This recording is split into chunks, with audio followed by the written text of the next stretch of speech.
when the world has got you down. And Alzheimer's sucks.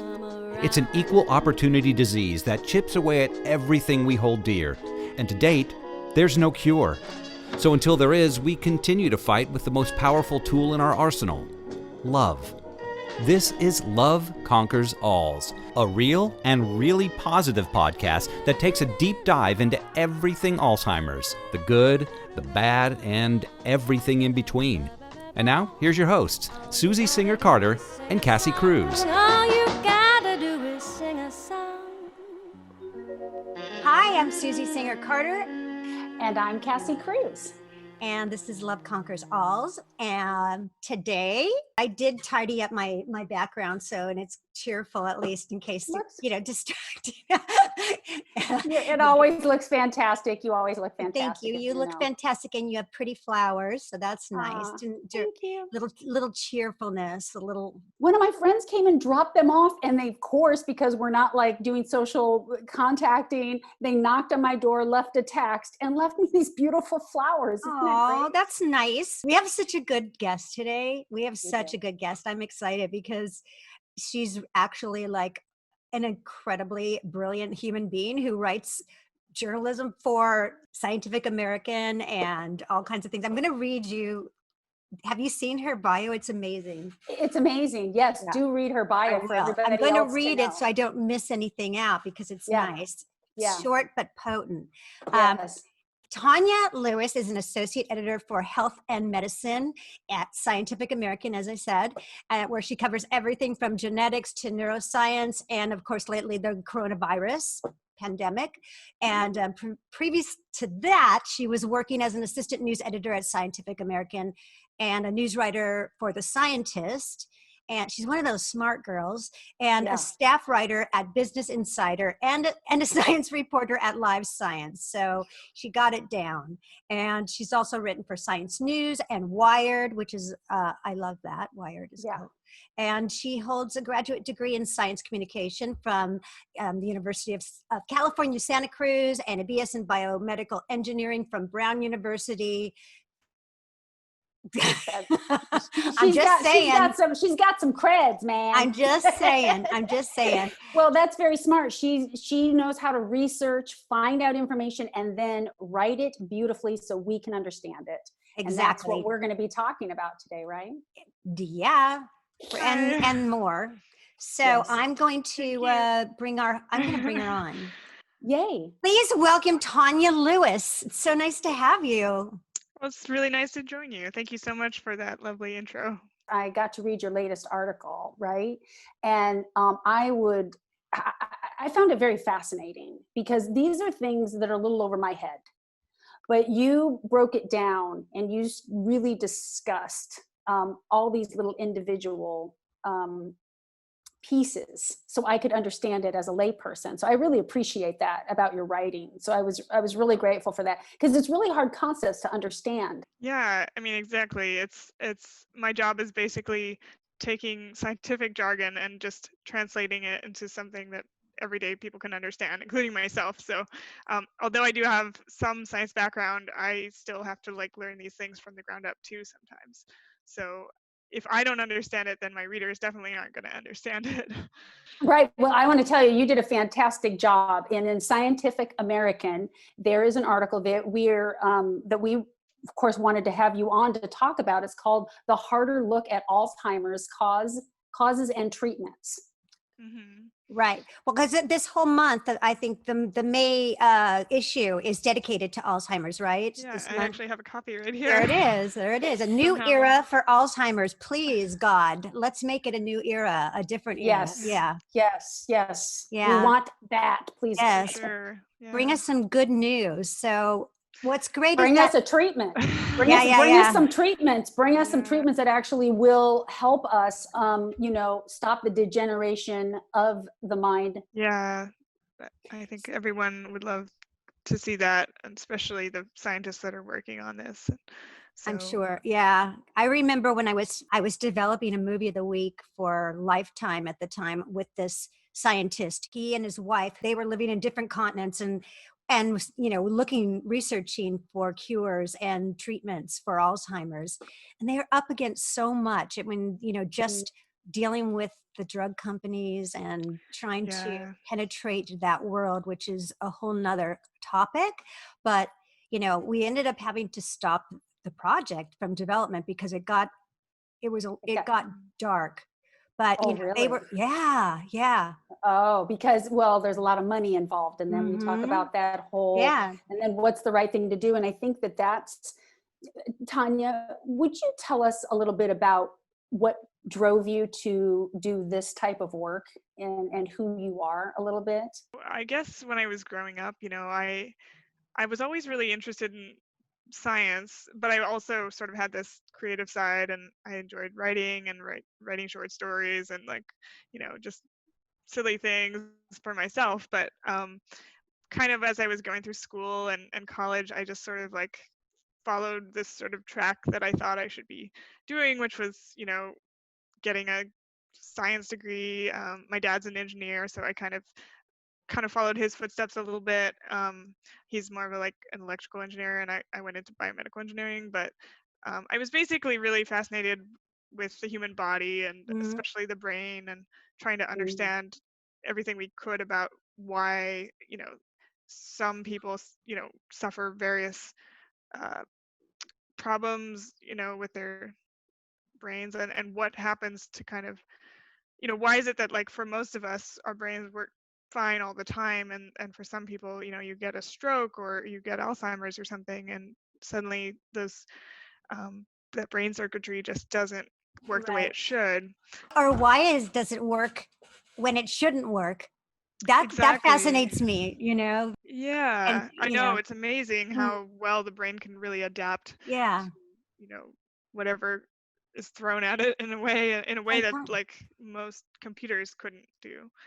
Well, the cool thing is because we're human beings and we're pretty cool. That's why you got all interested in it, right? And Yeah. But I think human that's body. what, I think it's fascinating. My daughter just had a baby who is missing her corpus callosum.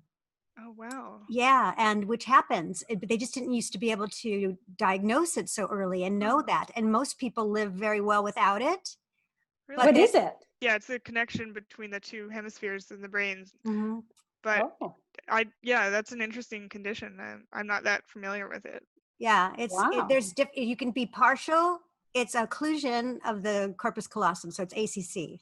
Huh. Oh, Yeah, wow. yeah, and Wow. And then the brain just compensates for it, it basically? can, like, the interesting thing, because I did so much research on it, because it's not well known. I became a researcher, but it's if it's a partial occlusion, it's actually worse, because that Mhm. it's an indication of other things going wrong, something else is wrong. So it often leads to other issues.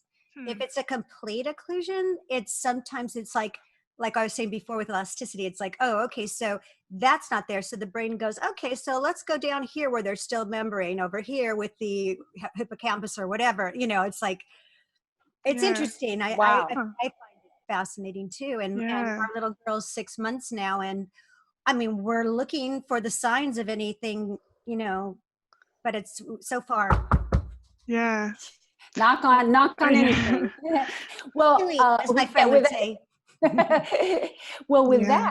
that, Tanya, coming back full circle on that, what made you interested to be a writer in this field? Yeah, so as I was just saying, like, I had those two interests of science and writing, and I didn't know that there was a way I could really combine those. But after I graduated from college, I kind of did a year of research. I actually went to Germany for a year and, like, kind of studied brains of monkeys, among other things, and I was, Oh, like, fascinated with that. But I knew that I was kind of, like, missing something, and I missed writing. And I found out about this program at UC Santa Cruz that kind of trains scientists how to write and how to be journalists. And that was just never a career I had really thought about, but it really made sense to me to just combine those two passions of mine. Google's always coming to the WGA, which is the Writers Guild, asking us to write things with female protagonists, young girls who are Hmm. interested in, how can we get more girls interested in science? when I was growing up, part of the reason I was so interested in science was reading stuff like Scientific American. I think my dad had a subscription, and it was like fascinating to read these stories about, all of the different, not just biology, but, cosmology and like physics and all these other fields too. And just everything, right? And I've got to tell you, I love your alma mater. That's my alma mater too, Santa Cruz. UC oh, Santa really? Cruz. Nice. Shout out for the Yeah, slugs. slugs. Go Santa Cruz. Yeah. I want to dive deep a little bit with you, Tanya. So I was going to, your article, which is a harder look at Alzheimer's causes and treatments. There's always a conversation, and any conversation that has to do with Alzheimer's always includes the beta amyloids, right? And so, I always think of them as brain plaque or like brain cholesterol, kind of. That's how I visualize it, like some sticky substance that needs to be removed. But can you break that down for what, we hear it, but we don't really know what it is and why, where does it come from and why? So as you mentioned, like beta amyloid is just basically, it's a kind of protein, which is just like, a substance that's made by our body.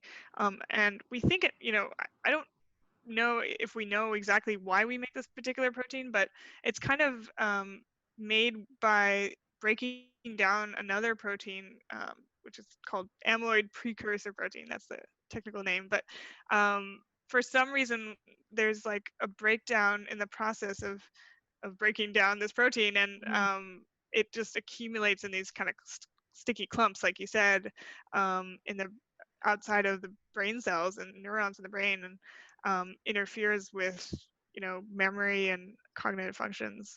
But yeah, that was kind of like the first hypothesis for what was causing Alzheimer's. They call it the amyloid hypothesis because they noticed that, or scientists were noticing that people had these clumps of plaques of amyloid in the brain, and they didn't know why, but they noticed that people with certain genetic forms of Alzheimer's, like the early onset kind, they had like genetic mutations in the genes related to how these amyloid proteins get broken down. So they kind of figured out that those people might be, if these people were developing Alzheimer's, maybe everyone who's getting the disease late in life was developing this disease as a result of these amyloid clumps. Right. So yeah, so it was kind of that was how they first came up with this idea. But over the last couple of decades, there's just been a lot of other complexity that scientists have stumbled across, and now we think that it's just maybe one part of a really complex cascade of different things going on. Right. It's like the trifecta. There has to be all these things that come into play that create, cause the perfect storm. Yeah. Right. I had heard of tangles, but I didn't know that it's tau proteins, right?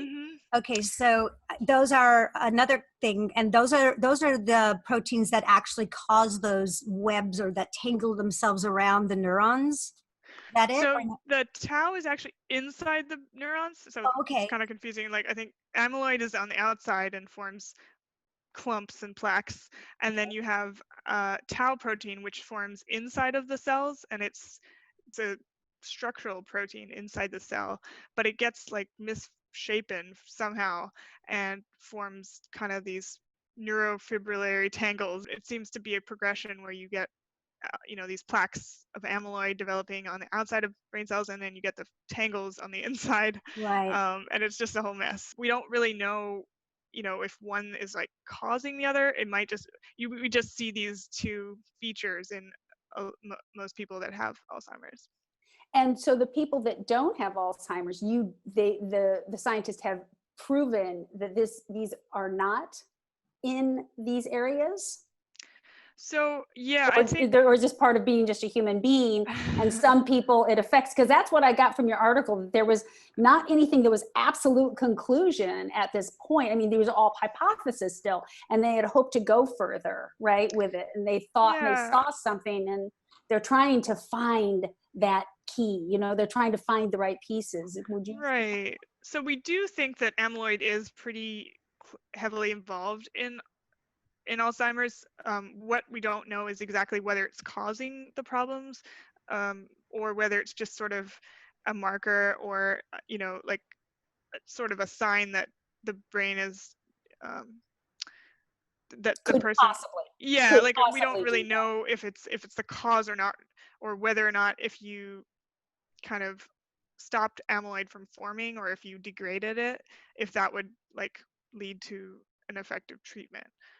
So that's the key. It's like most people, as we age, I think, our brains kind of decline a little bit, but we don't see these kind of hallmarks that you find in Alzheimer's.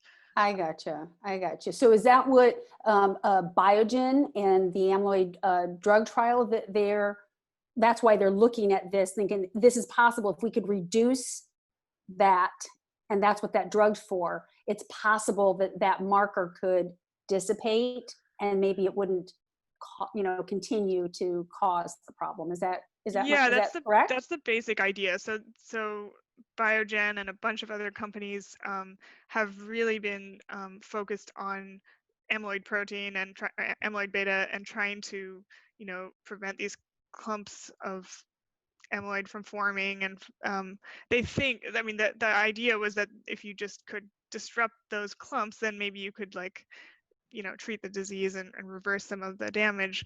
But the problem was, like, it just turned out that it's a little bit more complicated than just those attacking those clumps. That may be part of it, but they're just all like, there's all this other stuff going on, like the tau that's forming, and like inflammation is another big. I was going to bring that up, yeah. But before we bring that up, I wanted to say, so like jumping off of what Cassie was also saying, is that are there people that have a buildup of these amyloid proteins that it doesn't affect them in a negative way, it doesn't present in that way? And I think I picked up from your article about that sometimes in Down syndrome babies, it's also there. You can. So yeah, so there are a couple of things, yeah, that you mentioned.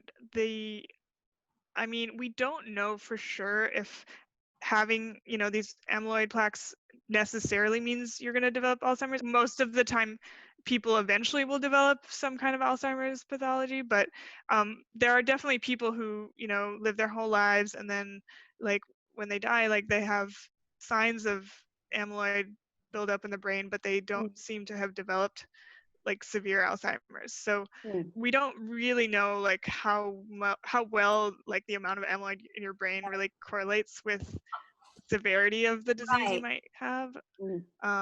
I think tau is actually like maybe a better marker of the disease in some ways. That seems to be the more detrimental issue, or that the focus should maybe go on that, away from amyloid. So that's one idea, that maybe if you just could prevent the tau protein from misforming or misfolding or whatever, that would be a more effective target. I mean, there's all these different targets out there, and a lot of researchers think we might actually have to target multiple different things, because it's such a complex disease. And just to come back to what you were saying about Down syndrome, it's really fascinating actually, because I didn't know this, and I have a cousin who has Down syndrome. But a lot of babies that have Down syndrome, they have an extra copy of one chromosome, the chromosome 21, and that chromosome is a chromosome that has the gene for this amyloid precursor protein. Is that the AOP? APP, yeah. So, or for the enzymes, I guess, that kind of like process that, break down that protein. So what happens is, because they have this extra copy of this chromosome, they, it results in like too much amyloid being accumulated, and people with Down syndrome often develop like dementia, like a kind of dementia early in life, because Prematurely, yeah. So it also gives me pause to think about, are we wired to degenerate? Because that's the circle of life. I think to some extent, all of us, our normal aging process, like our brains don't work quite as well as they did when we were 20, or when we were teenagers or something. How But dare you? How dare you? I know we're all declining, but I know, I as know. we speak. It's so But scary too when when you're related to somebody with Alzheimer's. Like if I can't think of a word, I'm like I panic. I literally like I'll get an anxiety attack. Yeah. yeah, but the good news is I think like I do think there is still like hope for trying to intervene in Alzheimer's, because if you could, I think the big key here is if you could find a way to intervene early on before like this damage cascade happens, you might actually be able to prevent some of the worst um, symptoms from ever developing. And that's what I think a lot of people are hoping with Alzheimer's, is that even with Yeah. amyloid, if you could kind of know Curb that that. somebody who's developing these plaques, because it develops like years or decades even before like you start to even have any signs of the disease. So Right. if we knew that, we could find a way to kind of maybe give you a medication that would start to Slow prevent it. them. Yeah. Yeah, drugs like aducanumab, this one that Biogen has been testing, that was going to be like this big hope, or there were so many drugs that had already failed. Yeah. So when aducanumab came out last year and said, oh, maybe this drug actually works in a subset of people and improves memory a little bit, or slows the decline, then that was a big deal. It was like, maybe we have something here. Um, there were also scientists who were a bit skeptical of it and said, well, we need to see more data, because it was kind of weird how they just kind of came out and said like it doesn't work, and then later they said actually we think it did work, and we reanalyzed the data. And this particular trial that Biogen's putting out for the amylin reduction or whatever to stop that, talk about the drug trial and how that actually works exactly. And that's why it's like one time they thought that there was no data, but then maybe a year later or something, because they actually checked with the patients again, the subjects again, because it took a longer time maybe than what they thought. That's what I took away from your article. Is that correct? And then they went, oh yeah, we've changed our mind because we saw some results. They basically reanalyzed. So they had these two different like trials, two big trials, cohorts of people that they were giving the drug to in different doses. And they originally, I think it was March last year, 2019, they came out and said, we're ending the trial because there weren't any positive findings and there were too many like side effects or something. So they were going to stop the trial, and then everyone was thinking, oh, this is the end of the amyloid hypothesis. Like if this didn't work, nothing's going to work for this particular mechanism. But they came back like in October, I think it was, and basically announced that they had reanalyzed the data and that they found that one group in one of the trials who was getting the highest dose of this drug actually did see something like 25% improvement, I think. So I don't know exactly what their measures were, but I think it was like memory and various cognitive measures, and they showed that, or maybe it wasn't improvement so much as like a slower rate of decline, but it was something. And so they said they had a big press release about it, and now the plan was for them to submit it to the FDA, I think early this year, and I think now that's kind of on hold with all the coronavirus stuff. Yeah, I'm not sure about Biogen yet. They just haven't come out with anything exactly what they presented yet, but their mission statement's really good. Well, you know what though, everybody's working for the treatment and the cure for Alzheimer's. So I'm going to give everybody props on that. And what I wanted to ask you, Tanya, do you, in your research and everything that you've encountered, do you feel like there's some hope within our lifetime that we're going to see treatments and a cure for Alzheimer's with all people that you've been in contact with?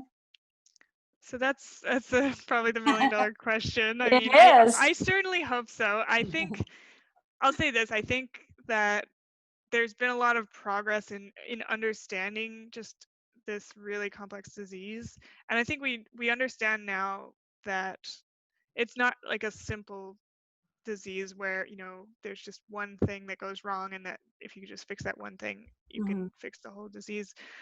But I do think we kind of have a better appreciation for all of these different proteins that are involved, different inflammatory processes, and um, you know, problems with uh, sort of clearing up the amyloid and Right. problems with cell membranes and things.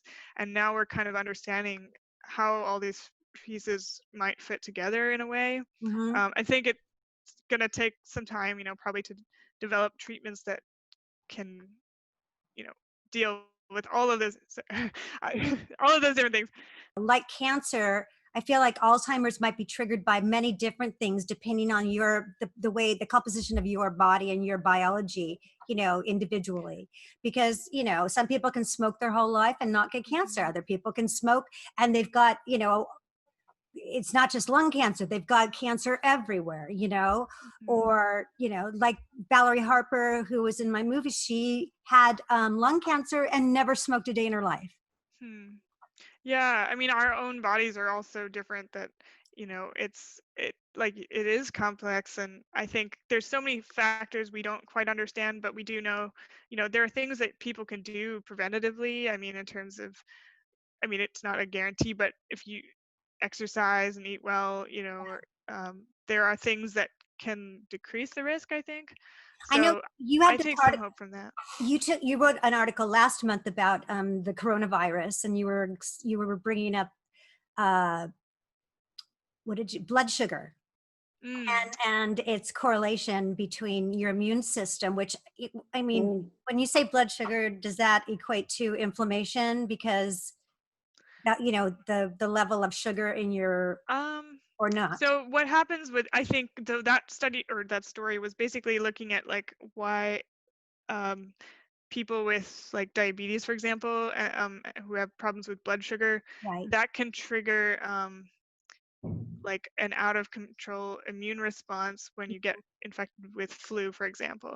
And we've seen something similar with COVID-19, like that people who have diabetes and other types of underlying health conditions are At a higher more risk. affected by the Yeah. disease. Mm. And it may be because of this sort of runaway inflammation, this Right. inflammatory response. I think so. I was trying to see if there was a correlation, to a lot of our diseases are, can be triggered by inflammation, and Hmm. whether you have diabetes or not. I try to figure out like what can I do to prevent, and see if Hmm. it helps. It's like my mother was a sugarholic. I know that, love some sugar. Give me some sugar. I mean, And it's you like know, it's the worst for you. I love sugar too, but I know it's like poison. I But think I we're think that the key is sort of like keeping things in balance and like yeah. you know I Moderation. wouldn't say don't ever eat chocolate cake or something, but like Oh you no, gotta for enjoy sure. your life. But But don't have I a, think Boy. a bowl of if you Snickers generally at all times is not probably the best thing yeah. to have. And like But with something like Alzheimer's too, there's so many like genetic factors and stuff. Yeah. Like, so I think I wouldn't say to people like that this is something that you know it's your fault or you're somehow Oh under your right. no, control or anything like that. It's more like you know everyone would be healthier if we all exercise and eat yes. well in general. So it's pretty much just good advice in general. But Sure. It is. And also drinking water, like really for a really long time, I didn't realize I wasn't drinking enough water, but I didn't feel good. And I went to doctor, to doctor, to doctor. And I was like, you're dehydrated. And I'm like, what? Because I wasn't drinking enough water. And yeah. dehydration can make you feel bad and nauseous and not be thinking clearly and have a stomach ache. Those things are caused by dehydration because we're 98%, water. And Yeah. so it's very interesting. Can you, Tanya, tell us about the May issue of Scientific American? We have a big special report about Alzheimer's, and just looking at kind of what do we know. We've been studying this disease for a few decades now. Well, I guess it's been around. We've known about it for about 100 years, but Yeah. just in the last couple of decades, it's really sort of taken off as a research field. And we kind of want to just look back at what we've learned and whether we need to take a new approach for things like treatment, things like the amyloid hypothesis, and trying to understand what's working and what isn't working. What do we know? And then we also wanted to look at some of the factors that could influence Alzheimer's, like the reasons that it's more common in women, could be Yes, due to what is that? What is that? Is it yeah, hormones? I mean, Is it just yeah, I mean, Yeah, she's saying repressed yes. women?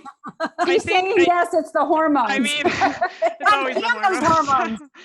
Yeah, so I think we have a story about menopause and how Yeah. estrogen levels change during menopause and how that might be playing a role in this in the development of Alzheimer's. But obviously, not all women get Alzheimer's, so it's No, more but there's complicated a than lot of that. talk about, like, because I take bioidentical hormone cream, and my doctor had told me, she's a endocrinologist who's written books about all of the hormonal aspect of women, and she's really incredible. But she said you need to be on it for the rest of your life. Like, it's what keeps you everything moving. It's like it feeds everything in your body, is your estrogen levels. It's definitely important. I mean, there's so many diseases, I think, that are influenced by estrogen, and Right.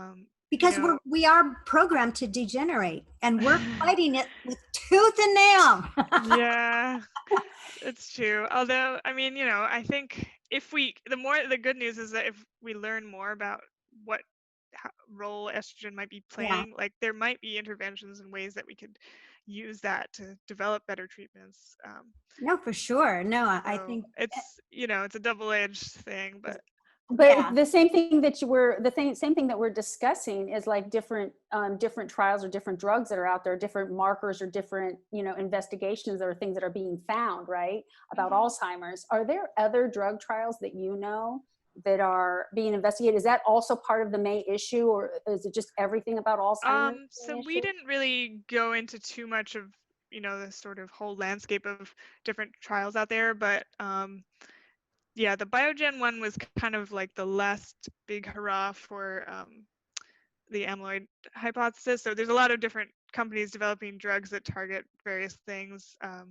There's the inflammation, the tau, all the other types of things that are going on. And I think those trials are still ongoing, but there hasn't been any like one area that I think that's been like a gee whiz result so far. Right. But this new stuff with the Biogen trial could kind of reignite some interest in that type of drug. So I think you're going to see more companies getting into that space now, because they might think, oh, now there's actually something there that we might have missed before. Well, so we just have to see kind of how it shakes out, I think. Well, that's good news. Where would our listeners go to find your great article? Well, you can either subscribe to the magazine, the print magazine, or you can go to our website, scientificamerican.com, and our May issue should be online. You can subscribe to view the feature articles in the magazine, or you can just read our news articles on the website.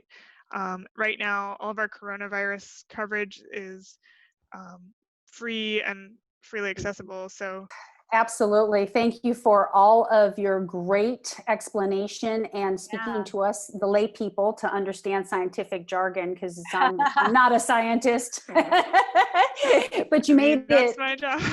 Well, you made it really palatable and you made it understandable for me. So I really appreciate that. And I just want to thank you so very much for participating with us today and sharing with our audience your great knowledge. Yeah. Well, thank you so much for having me. And I hope you're both staying safe and you too, taking care of yourselves. Oh yeah. I'm staying real safe, away from everybody right now.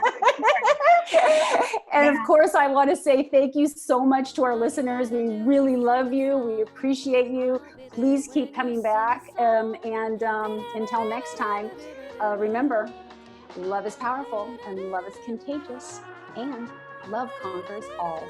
It does. It really does. Bye, everybody. Thank you. Everybody. Thank you. Share, subscribe. We love All you gotta do Please is sing a subscribe. song.